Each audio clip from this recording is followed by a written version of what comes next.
तो स्टूडेंट्स एक न्यूमेरिकल कर लेते हैं यहाँ पे, थोड़ा सा हमें समझने में आसानी और हो जाएगी आगे जाके। क्वेश्चन है, calculate the amount of energy evolved when 8 droplets of water having surface tension 72 milli newton पर metre of radius 0.5 mm each combined into one.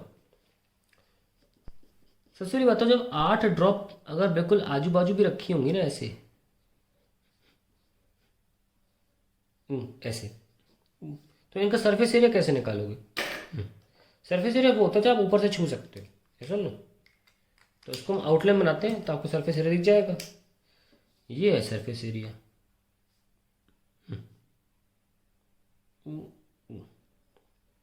ये सरफेस एरिया होगा इसका। और इसको अगर हम कोअलीस करेंगे, कोअलीस बोलते हैं इस प्रोसेस को, तो ये एक ड्रॉप में कन्वर्ट हो जाएगी। डेफिनेट सी बात है कि ऐसा होते वक्त आपको इतना मेंजुरेशन तो आना चाहिए या पता होगा, जस्ट सेकंड, कि इसमें होता क्या है। इसमें रेडियस या यूँ कहिए कि सरफेस एरिया यहाँ अगर SA1 है और यहाँ SA2 है, तो कॉमन सेंस की बात भी हम साबित भी कर देंगे कि SA2 is less than SA1।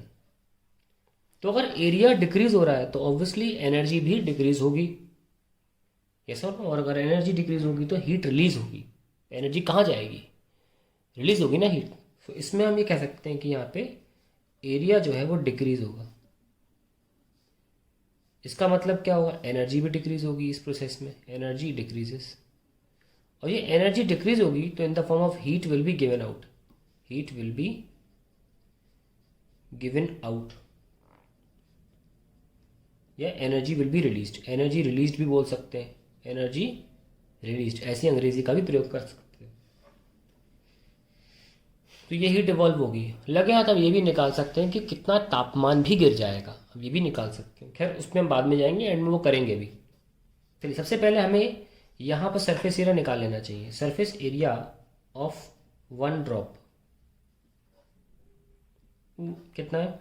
4πr²। पहले एक का निकाल लेते हैं, SA 0.5 mm है, तो आई गेट 4π इंटू 0.5 mm का स्क्वायर।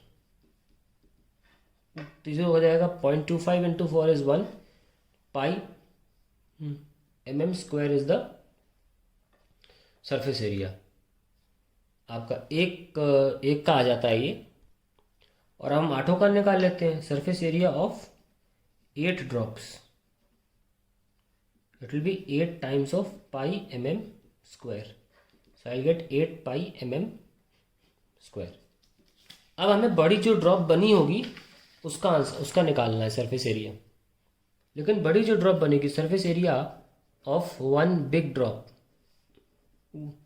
उसके लिए लिखोगे 4πR²। यहाँ पे R मेंजुरेशन से निकलेगा क्या? मान के कि वॉल्यूम रिमेन्स कांस्टेंट। ये भी बहुत बेसिक बात है, आपने मेंजुरेशन में सीखा होगा छोटे क्लास में कि अगर बॉल्स को मिला के एक बॉल बना दीजिए पिघला के, या तो कुलिस हो रही है, एक ही बात है, लिक्विड थोड़ी ना गायब हो जाएगा कहीं, तो वॉल्यूम्स कांस्टेंट रहेगा। तो लेट्स इक्वेट द वॉल्यूम की एक ड्रॉप का वॉल्यूम 4/3πr³, और ऐसी 8 ड्रॉप जब मिलेंगी तो एक बड़ी ड्रॉप बनेगी 4πr³। ठीक है, तो 4/3 कैंसिल हो जाएगा and we'll get 8r³ is equals to R³, and then we can write r is equals to 2r।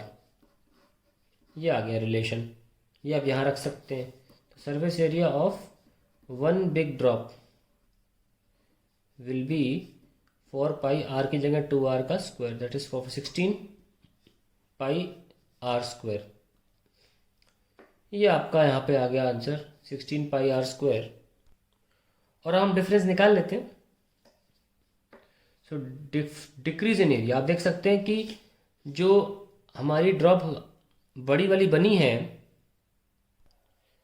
तो डिक्रीज निकाल लेते हैं। In surface area will be, obviously पहली वाली ज़्यादा बड़ी होगी। जो 8 ड्रॉप्स का सरफेस एरिया था 8π mm² है ना, माइनस 16π, और यहाँ पे r नहीं रखा हमने, छोटे r की वैल्यू 0.5 थी का स्क्वायर, और ये भी mm में आ जाएगा क्योंकि हम यूनिट चेंज नहीं कर रहे हैं, कोई फ़र्क नहीं पड़ता उससे, बाद में कर लेंगे। 16 इंटू 0.25 बचेगा, 0.25 इंटू 16 कितना होता है? 16 25 16 का 4 होता है, ठीक है। 16 पाई इंटू 0.25 mm² तो ये 4 आ जाएगा। 16 into 0.5 is 4, 8 minus 4 is 4, 4 pi mm²। That is the surface change delta ऐसे, ठीक है। तो हमने क्या सीखा था, work done is surface tension into change in area. अब वर्क डन तो हुआ नहीं, उल्टा एनर्जी निकल गई। तो बात वही है, हमने बोला था ना पोटेंशियल एनर्जी या एनर्जी, जो एनर्जी रिलीज जो होगी वो भी इसी फॉर्मूले से निकलेगी।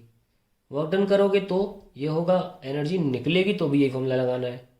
एनर्जी रिलीज होगी, सरफेस टेंशन कितना था 72, चलो बाद में लिख दे, पन्ना पलट के लिख देता हूँ मैं, इससे जगह नहीं बच रही है।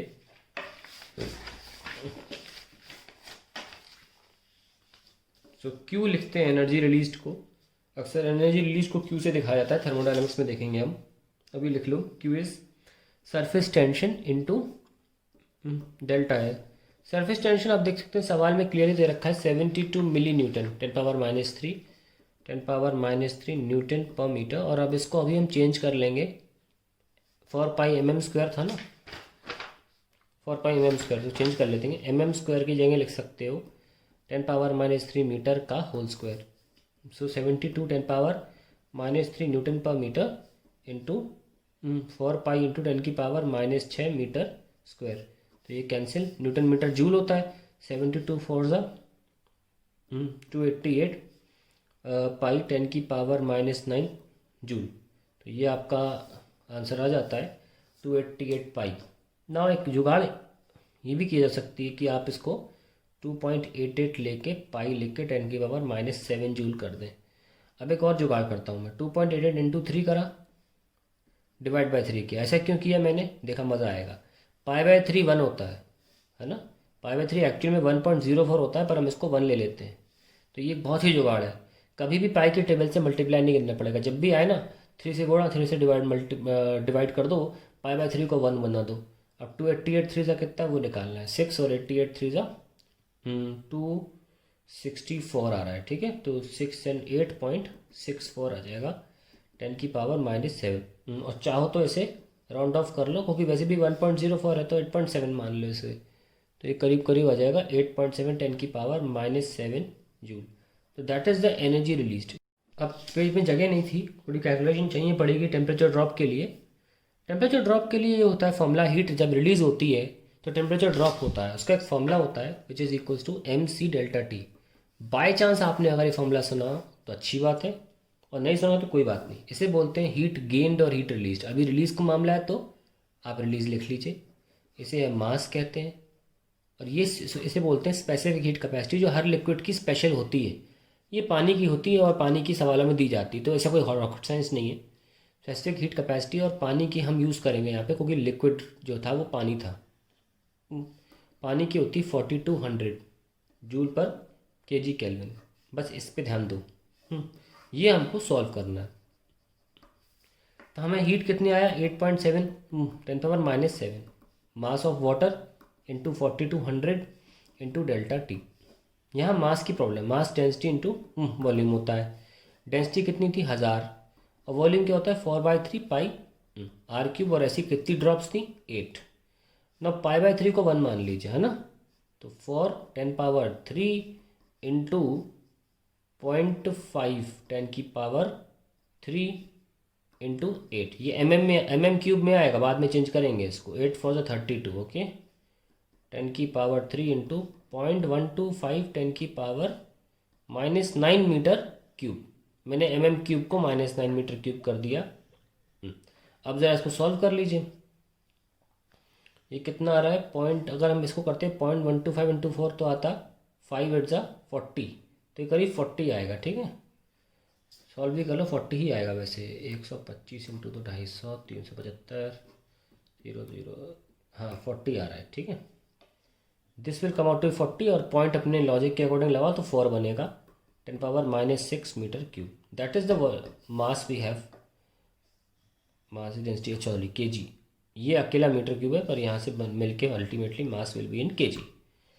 Now you put it here and get the answer. तो 8.7 10⁻⁻7 अपॉन मास आ गया 4 10⁻⁻6 इंटू 4200 और ये आ जाएगा डेल्टा टी के बराबर। अब ध्यान से अंदाजे से सॉल्व कर लीजिए। ये गया -1 बचा, ये गया -2 और ऊपर चला गया 42 चला जाएगा यहाँ पे 0.2 टाइम्स और ये जाएगा 0.05। ओके, सो डेल्टा टी आ गया 0.05 10⁻³ और 5 10⁻⁵ डिग्री सेंटीग्रेड। तो सिर्फ कैलकुलेशन है, मेन ये फॉर्मूला पता होना चाहिए तो आप आसानी से निकाल सकते हैं। यानी कि जो 8 बूंदें जब बन के एक बूंद बनी होगी तो तापमान गिरा होगा कितने से 5 10⁻⁵ डिग्री सेंटीग्रेड। काफ़ी कम है आंसर इसलिए क्योंकि सिर्फ 8 बूंदों का सवाल है यहाँ पे। ठीक है, तो that is how you solve the question.